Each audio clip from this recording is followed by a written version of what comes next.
आज हम पढ़ रहे हैं पॉलिटी, और पॉलिटी में पढ़ेंगे हम संविधान के भाग। भाग एक में है हमारा, भाग जो एक है वो 1 से 4 तक है। इसमें भारत अर्थात इंडिया राज्यों का एक संघ होगा। सबसे पहली बार भाग में बताया गया कि जो हमारा भारत है उसको इंडिया भी कहते हैं, भारत को, वो राज्यों का एक संघ होगा। ठीक है। सेकेंड आर्टिकल है आपका नए राज्यों का प्रवेश। जो नए राज्य बनते हैं तो उनका जो प्रवेश है वो आर्टिकल 2 में बताया गया। फिर आपका आर्टिकल 3 राज्यों की सीमा, नाम में परिवर्तन, ये सब आपके आर्टिकल 3 में आएंगे। नए राज्यों के नाम चेंज करते रहते हैं कि अयोध्या को कुछ और कर दिया, बनारस को कुछ और कर दिया, वो सब आएंगे आर्टिकल 3 में। फिर आपकी नागरिकता, ये भाग 2 में आती है और ये है आपकी 5 से 11 तक। नागरिकता प्राप्त करने के प्रावधान कौन कौन से हैं? सबसे पहले है जन्म से, अगर किसी का यहाँ जन्म हो गया तो उनको नागरिकता मिल गई। ठीक। फिर है वंश परंपरागत द्वारा, हमारे दादाजी यहाँ के रहने वाले, ठीक है, हमारे पिताजी भी यहाँ के रहने वाले, हम भले विदेश चले जाएं लेकिन हमें तब भी अगर हम यहीं आते तो हमें नागरिकता प्राप्त हो जाएगी। फिर है देशीकरण, बाहर से आके हम अगर यहीं बस जाते हैं और 20 साल यहीं रहते हैं तो हमें नागरिकता यहाँ से मिल जाएगी। पंजीकरण द्वारा, अपने आप को हमें रजिस्टर्ड कराना पड़ेगा तब हमें नागरिकता मिलेगी। भूमि विस्तार द्वारा, हम यहाँ आ गए, हमने बिजनेस करना शुरू कर दिया और अपना रजिस्ट्रेशन कर दिया, प्रॉपर्टी खरीद ली, तब हमें यहाँ की नागरिकता मिल जाएगी। दूसरा ये है कि अगर कहीं और का व्यक्ति है और शादी उसको यहाँ इंडिया में हो जाती है उसकी शादी, तो उसको नागरिकता मिल जाएगी। ठीक है। फिर है भाग 3 मौलिक अधिकार, ये है आपके 12 से 35। हमें कौन कौन से मौलिक अधिकार दिए गए वो इसमें बताया गया आपको। सबसे पहले समानता का अधिकार, यह है आपका 14, 15, 16, 17 और 18 में। आर्टिकल 14 में क्या कहा गया है? विधि के समक्ष समानता, कानून की नजरों में सब लोग बराबर है, कोई छोटा या बड़ा नहीं। फिर है आपका 15 धर्म, नस्ल, जाति, लिंग या जन्म के स्थान के आधार पर भेदभाव का विरोध है।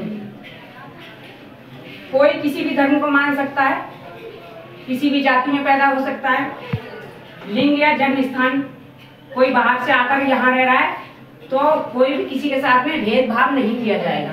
ठीक है। फिर आपका 16 है लोक नियोजन के विषय में अवसर की समानता, अगर गवर्नमेंट जॉब निकल रही है तो वो सबके लिए है।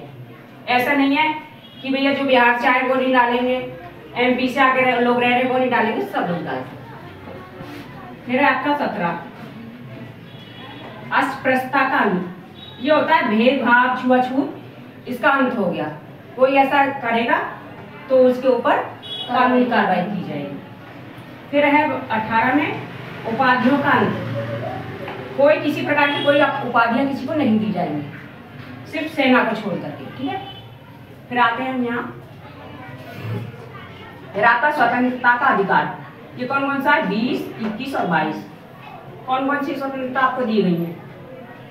सबसे पहले है 19A बोलने की स्वतंत्रता, अभिव्यक्ति की। अगर आप अपनी कोई भी भावनाएं या कोई भी चीजें कहना चाहते हैं तो आप स्वतंत्र हैं, आपको रोका नहीं जा सकता। प्रेस कर सकते हैं, प्रेस को बुला सकते हैं, अपनी बातों को कह सकते हैं, आपके ऊपर कोई प्रतिबंध नहीं लगाया जा सकता। फिर आपका है 19B शांतिपूर्वक बिना हथियार सभा करने की स्वतंत्रता आपको है। आप शांतिपूर्वक कोई भी सभा कर सकते हैं लेकिन उसमें कोई लड़ाई दंगा नहीं होना चाहिए, हथियार नहीं होने चाहिए। फिर आपका आर्टिकल 19C निवास करने और बसने की स्वतंत्रता, देश में आप कहीं भी रह सकते हैं, कहीं भी बस सकते हैं, निवास कर सकते हैं, रोजगार कर सकते हैं, ये स्वतंत्रता आपको है।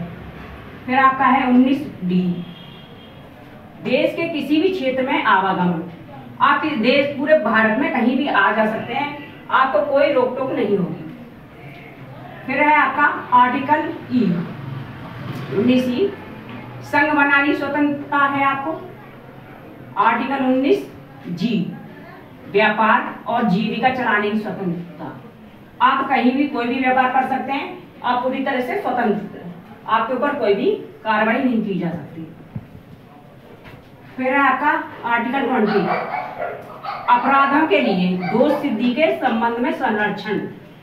जब तक आपका दोष सिद्ध नहीं हो जाता है, जब तक आपको सजा नहीं दी जा सकती, आप इसके विरोध में कानून के पास जा सकते हैं।